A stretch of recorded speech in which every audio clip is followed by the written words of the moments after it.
Bonjour à tous, bienvenue dans ce nouvel entretien avec JC, Jean-Claude, notre chercheur-cueilleur. Et donc aujourd'hui, pour ce premier entretien, nous allons parler de Lego. Alors Jean-Claude, pourquoi Lego? Pourquoi commencer par Lego avant d'aborder tous les sujets autour du développement de la conscience? Comme je le disais dans la préparation précédente, j'ai été questionné sur la validité de ma démarche et donc comment ça se jouait sur le plan de l'ego.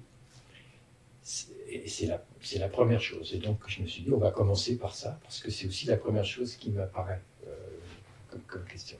Et puis c'est aussi que dans mon entourage, sur YouTube, un petit peu partout, on entend de façon permanente cette question: comment faire avec l'ego?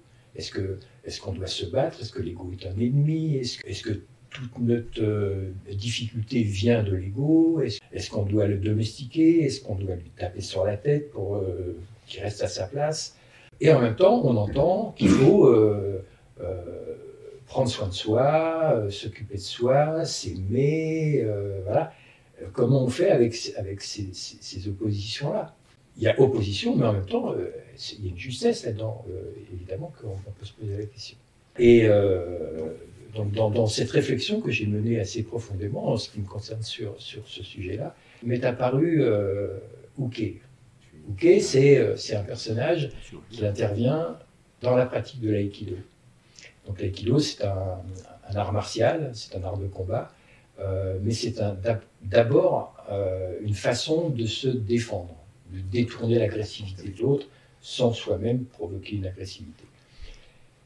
Mais pour apprendre, on a besoin d'un adversaire. Cet adversaire, il s'appelle Uke. C'est un adversaire qui est un partenaire. Et donc on va être Uke à tour de rôle, ou Uke de temps en temps. Uke, c'est en même temps recevoir et en même temps donner. C'est apprendre et être appris. C'est les deux facettes du même personnage. Et j'ai trouvé que ça correspondait tout à fait à la position de l'ego en nous. Tour à tour adversaire et tour à tour partenaire. Moi, je considère que l'ego, c'est une forme d'interface, on pourrait dire presque un alter ego, qu'on va regarder, observer dans ce qu'il ressent, dans l'émotionnel, dans l'intellectuel, dans le sensuel, le sensitif. C'est un terrain d'expérience. On ne peut expérimenter le monde matériel, puisqu'on est incarné, qu'à travers notre ego. On ne peut pas faire abstraction de cet ego. Qu'est-ce que tu ferais comme différence entre le mental et l'ego? Est-ce que c'est la même chose? Est-ce que le mental est une partie de l'ego? Le mental, c'est une partie de l'ego. C'est l'ordinateur de la maison. C'est en même temps une boîte logistique. C'est là où se règle absolument tout. Ça va de notre propre équilibre à nos élans d'amour. Voilà, tout passe par le mental. Parce que le mental, c'est l'interface entre ce qu'on pourrait appeler ce qui est d'ordre spirituel, ce qu'on pourrait appeler l'intuition, par exemple, même si l'intuition peut être aussi psychologique. Il y a deux formes d'intuition, on en parlera. Mais c'est vraiment cette interface-là. Donc le mental, effectivement, c'est cet ensemble-là. Et du coup, effectivement, la problématique de l'ego, elle est liée au mental, dans le sens où le mental, il a des process. C'est-à-dire que, par exemple, une tâche qu'on fait régulièrement, il va la passer en automatique. On ne décide pas de passer une tâche en automatique. Ça se fait automatiquement. C'est le cerveau qui va définir, bon, ça y est, j'ai compris comment ça marche, ça va rentrer dans l'automatique. Par exemple, tu prends ta voiture, au début que tu prends une voiture, les pédales, le rétro, c'est quand même très compliqué. Voilà. Donc on fait travailler son mental à ce moment-là, et nos sensations, comment on sent le poids de la voiture, la résistance de la pédale, etc.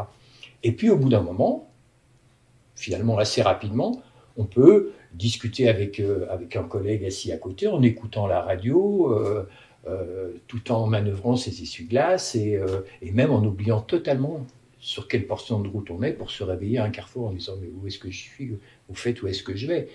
Ça s'est passé en automatique.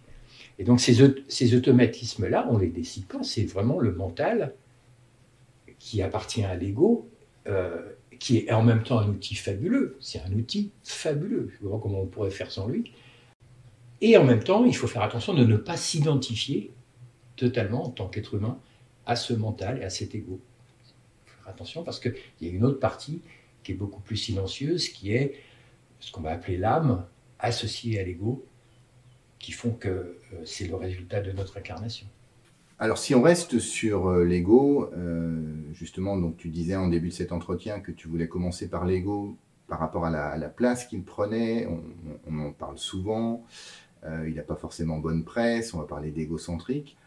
Alors, est-ce que c'est pas lié justement au fait que beaucoup de personnes, j'en fais partie, on est beaucoup dans le mental, et donc c'est peut-être parce qu'on est dans le mental qu'on est dans l'égocentrisme, ou est-ce qu'on peut être égocentrique sans être dans le mental? Est-ce que tu fais un lien? Est-ce que c'est autre chose? Non, pour moi c'est autre chose.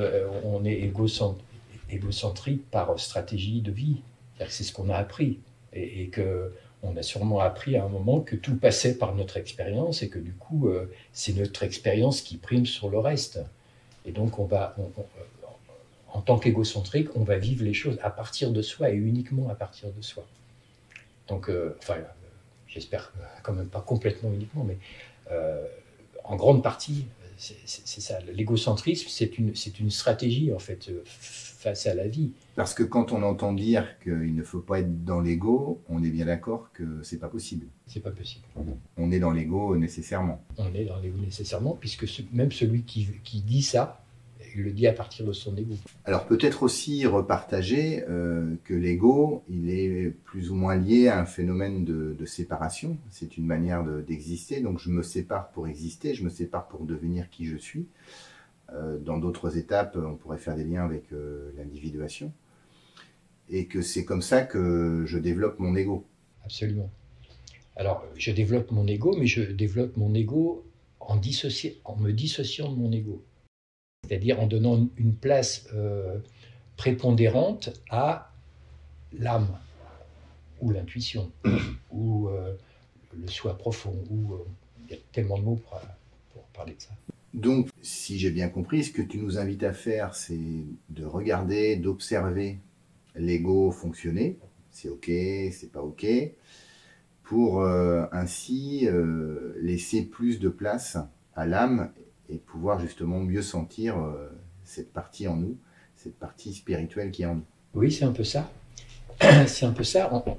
En fait, on peut même faire ce travail au départ à l'intérieur même de l'ego, c'est-à-dire si on se sert par exemple d'un concept d'analyse transactionnelle qui sont les états du moi, on va considérer que le moi, donc l'ego, est fait de plusieurs instances, en tout cas 3 instances, qui sont tout à fait différentes les unes des autres, et en même temps, chaque instance est tout à fait cohérente avec elle-même, en termes de comportement, en termes de ressenti, en termes d'émotion. C'est tout à fait, chaque instance est tout à fait cohérente, comme s'il y avait 3 personnes qui habitaient en nous. Plus ou moins consciemment, on va naviguer entre ces trois instances. Et donc moi, j'ai appris, grâce à l'analyse transactionnelle, à me servir de l'instance adulte pour aller vérifier ce qui se passait au niveau de l'émotionnel. C'est un moyen de se distancier de son émotion et donc de la comprendre. Et en faisant ce travail-là, je me suis rendu compte que ça laissait de la place à une autre dimension qui est celle de l'intuition, de la sensation, de la conscience, de développer cette conscience du vivant auquel on appartient et de se poser en permanence la question, quelle est ma place dans ce vivant et comment je peux exprimer ce vivant. Et donc c'est à ça que tu fais référence quand tu parles de laisser de la place à l'esprit en soi. C'est ça, exactement. Est-ce qu'il y a quelque chose que tu aimerais rajouter sur le thème de l'ego? De comprendre comment est construit l'ego, qu'est-ce que c'est que cet ego-là. Donc l'incarnation se fait dans un processus en marche, dans quelque chose qui est déjà existant. L'incarnation se fait dans une histoire qui est en train de se dérouler. Et donc, c'est comme si on prenait une histoire et qu'on et qu'on continue de la raconter à notre manière. Cet ego-là, il va être déjà constitué d'éléments dont on n'est pas responsable. La famille, la généalogie, etc. Il va être aussi constitué de la sociologie dans laquelle on arrive dans le moment. Et donc, on va partir d'un endroit où on n'est absolument pas responsable en tant que bébé, en tant que nourrisson, et de cet endroit, on va nous éduquer, nous former, voire nous formater, et on va devoir faire avec cet ego-là qui, j'ai envie de dire, qui ne nous appartient pas, en tout cas qui n'appartient pas à l'âme dans son parcours. Et donc, on va devoir faire un travail de purification de ça, d'aller essayer de comprendre qu'est-ce qui est dans cette construction, qu'est-ce qui nous convient ou qu'est-ce qui ne nous convient pas, qu'est-ce qui nous contraint, qu'est-ce qui nous libère. On va devoir faire ce travail-là pour pouvoir accueillir l'âme et du coup exprimer, faire ce pourquoi on s'est incarné, même si on n'a pas le plan, on n'a pas le schéma. Mais ça va se faire de façon intuitive. Donc, si je reformule dans ta vision des choses, au début de la vie, donc l'ego, lui, il va se construire sur la base de l'ADN de ses parents, de son père, de sa mère, sur aussi leur ligne généalogique, les ancêtres. Donc, il va se construire sur tout ça. Voilà. Et puis, l'âme qui, elle, vient d'ailleurs, va venir s'incarner dans ce bébé pour fusionner avec l'ego. C'est ça. C'est ça. On pourrait même ajouter, en termes d'éthologie, d'ajouter des comportements qu'on va avoir qui appartiennent à l'espèce simiesque. Parce qu'au début du début, on est quand même des singes. Oui. Et on continue à exprimer. Il y a une part de ça qu'on exprime en permanence. Et donc, c'est aussi comment regarder ça et qu'en faire. Comment s'en libérer ou pas, mais qu'en faire. Et donc, pour conclure ce premier entretien autour de l'ego, la proposition, c'est bien de se réconcilier avec son ego plutôt que de se battre contre lui. Alors, c'est vraiment OK, c'est-à-dire que c'est tour à tour, en partenaire, quand on l'observe, voilà, et aussi quand on le vit, quand on l'expérimente, en tant que plaisir, en tant que... Voilà. Et en même temps, un adversaire, parce qu'il y a des tensions qui vont se créer. Cet ego, il veut des choses que peut-être notre âme ne veut pas. Et donc, il va y avoir des confrontations à des moments, peut-être des négociations. J'imagine un peu, par exemple, ce verre de vin, est-ce que c'est le dernier ou l'avant-dernier? On va négocier avec le désir, avec la raison, ça se passe à l'intérieur de l'ego. C'est un peu la même chose qui va se passer entre l'ego et l'âme, en termes de négociation, quelquefois de contrainte, ou quelquefois de façon totalement apaisée.